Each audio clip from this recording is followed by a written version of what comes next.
Alright, AP students, this will be our last video for 4.3, part 1.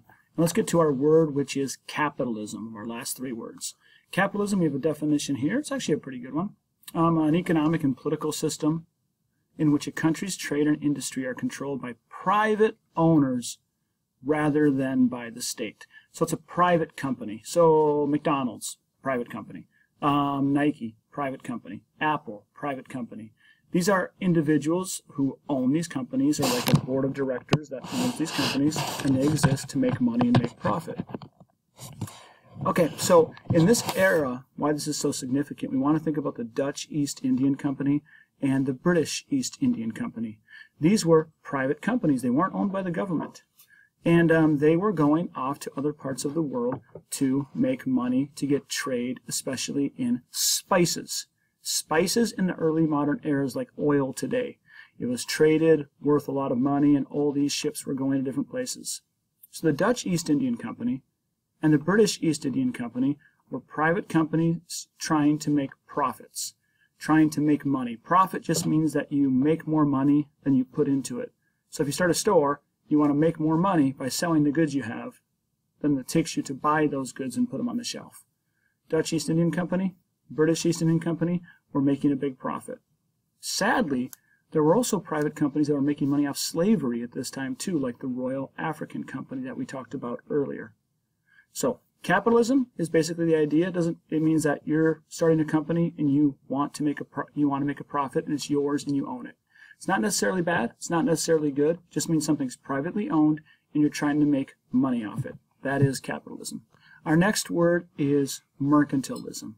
Mercantilism was a system of government system of economics that European governments used to make money. In mercantilism, the biggest goal is to get power by getting more gold. So what European powers would do, like France, especially England were really good at this, is they would go to their colonies that they took over and they would take the raw materials from them. Then they would turn those into goods. So raw materials would be like tobacco, you end up making cigarettes out of it. It could be like, cloth, you make a shirt out of it. Spices, you end up making something more out of it, you make a refined good. And you sell those manufactured goods back to that colony and to other people. The goal in mercantilism is to have what's called a positive balance of trade.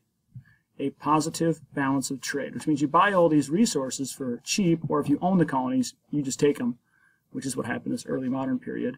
And then you sell these manufactured goods, and that lets you get more gold. Also, France and England that followed mercantilism at this time didn't want to trade, they didn't want to buy many things. They wanted to sell a whole lot. So the goal was to buy nothing else from another country, another power, and sell a whole lot so you get more gold and you get more rich and other people get poor. So you try to get other people to buy your things and you don't buy anything from anyone else, so you get more money. So the goal of mercantilism is to take resources, especially in this era, from other colonies that were taken over, like South America. Think of Potosi and the silver mines that the Spanish took. They take that silver. These are all resources. Fur, timber, lumber. You make things out of it, and you sell those goods, those finalized goods, and you take the money in. You don't buy anything if you can, and you just kind of hoard the gold so you become richer and have more power. And that was how European powers, especially France and Britain, became very powerful. Why Spain didn't so much, because we talked about Spain getting the silver, but Spain wasn't manufacturing many goods. They were just taking a lot of silver and trying to get rich off that, which in the end didn't work. The people who were making manufactured goods ended up making more money. That is mercantilism. All right, our final word, and this will eventually end. All right, so joint stock company. A joint stock company, again, think of the British East Indian Company and the Dutch East Indian Company. What happened in these cases, we have like a modern day boardroom here. You would have people all sitting at this table who would want to make money. But none of them are rich enough to start this company on their own. So what happens is all of them buy a piece of the company. So there's 1, 2, 3, 4, 5, 6, 7, 8, 9, 10 people in this picture. Maybe they all pitch in and they each own 10% of the company. They end up getting a piece of paper, which is called stock, which means they own part of the company. This limits risk. Like if this guy right here had to pay 100% for the company, and let's say the ship sunk, he'd be out all his money. But if he only puts in 10%, he doesn't risk as much, and he can still make some money off it. So the point of joint stock companies was to lessen risk, have more people own money to accumulate the money so you could start your company, and then it could start going. So what happened in joint stock companies, let's say these 10 people decide to all pitch in their money, and they buy these ships, and let's just call it the Dutch East Indian Company. Then when they go off and they look for spices to trade, and they start making money, these guys split the profits on what they own. If they all bought 10% of the company, they all get 10% profit. Someone else comes in and wants to buy 5%. Okay, he can buy 5%. He can own 5% of the company, but then he gets 5% of the profit. So in a joint stock company, you're basically taking people, pooling it together. You all stock, which is part of the company. Joint here means pretty much that you own it together or that it's shared. And company of business. So there were many joint stock companies in the early modern era. The two big ones are the Dutch East Indian Company and the British East Indian Company.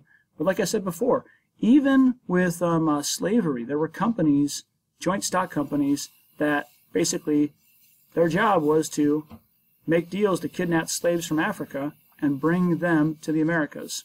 Royal African Company was a joint stock company. It made money off selling people. So before we leave here, just think about that. There were people living like in Liverpool, England, going to an office every day, never had seen an African, and they were doing the paperwork filing for the Royal African Company, for example, and they were working for a joint stock company that was selling slaves. Now, joint stock companies still exist to this day. If you want to today, if you want to buy part of Apple, let's say, you could go on their website and you could buy a tiny, tiny little share or stock in Apple, and you would own part of the company. And if Apple would do well, you could make money off it. If Apple would do bad, you could lose money off it. Samsung, for example, some people probably lost money off Samsung recently once their phone started on fire and stuff. All right, significance in this era. Joint stock companies allow the Dutch Republic to become powerful. They allow England to become powerful. As these people start having private businesses that make money, the government taxes them, and the government actually protects these companies. And in some cases, this is crazy, like the British East Indian Company. They make so much money, they start forming their own military. And the British East Indian Company is almost running India at the end of this era. All right, everybody, that's our vocab words, and I will talk to you guys later.